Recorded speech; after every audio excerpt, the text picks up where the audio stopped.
इस लड़की को गलती से $5 मिलियन पाने के लिए 20 साल तक फ्रीजर में रखा गया था।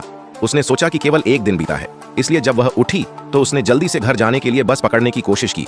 लेकिन जब उसने किराया बॉक्स में 1000 कोरियाई वॉन डाले और बदलाव के लिए अपना हाथ बढ़ाया तो ड्राइवर ने उससे कहा कि पैसे पर्याप्त नहीं है।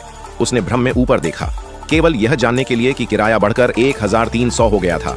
इसलिए उसने कहा कि कल किराया केवल 500 था। ड्राइवर ने उसे एक ग्रामीण लड़की समझ लिया जो अभी शहर आई थी और दयालुतापूर्वक शेष किराया माफ कर दिया। जब वह भ्रम में घर पहुंची तो उसने पाया कि उसका सारा सामान गायब था। फिर बाहर एक पड़ोसी ने उसे बताया, इस क्षेत्र को विध्वंस के लिए निर्धारित किया गया था, मालिक बहुत पहले चला गया था। यह सुनकर लड़की ने जल्दी से अपना फोन निकाला। अपनी माँ को फोन करना चाहती थी, लेकिन पाया कि उसके फोन की बैटरी खत्म हो गई थी। वह इसे चार्ज करने में मदद के लिए एक फोन की दुकान पर गई, लेकिन उसे बताया गया कि उस प्रकार का चार्जर बहुत पहले बंद कर दिया गया था। उसने निराशा से कहा, यह एक नया मॉडल था जिसे उसने 2 दिन पहले ही खरीदा था। लेकिन दुकान के कर्मचारियों ने सोचा कि वह मानसिक रूप से बीमार है और उसे स्टेशन ले जाने के लिए पुलिस को बुलाया। जब पुलिस ने उससे जांच के लिए अपना आईडी दिखाने के लिए कहा तो उसके बैग से गिरी प्राचीन वस्तुओं ने कई पुलिस अधिकारियों को चकित कर दिया।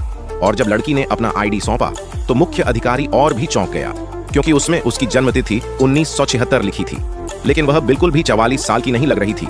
पता चला कि 20 साल पहले लड़की को ट्यूशन के लिए 30,000 जुटाने की जरूरत थी। उसने यह देखने के लिए एक मानव फ्रीजिंग प्रयोग में भाग लिया कि 24 घंटे तक जमे रहने के बाद मानव शरीर कैसे प्रतिक्रिया करेगा। लेकिन जैसे ही प्रयोग समाप्त होने वाला था, प्रभारी डॉक्टर का रास्ते में दुर्घटना हो गई और प्रयोगशाला में अलार्म बजने लगे।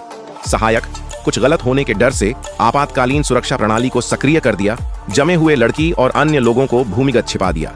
परियोजना निवेशक ने जिम्मेदारी से बचने के लिए सहायक से कहा कि लड़की प्रयोग से पहले चली गई। इससे लड़की 20 साल तक लापता रही। उसके ठिकाने का कोई पता नहीं चला।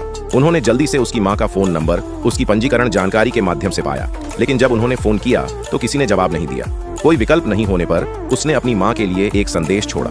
फिर वह अस्पताल गई और वह प्रयोगशाला में बंद थी। सहायक कुछ गलत होने के डर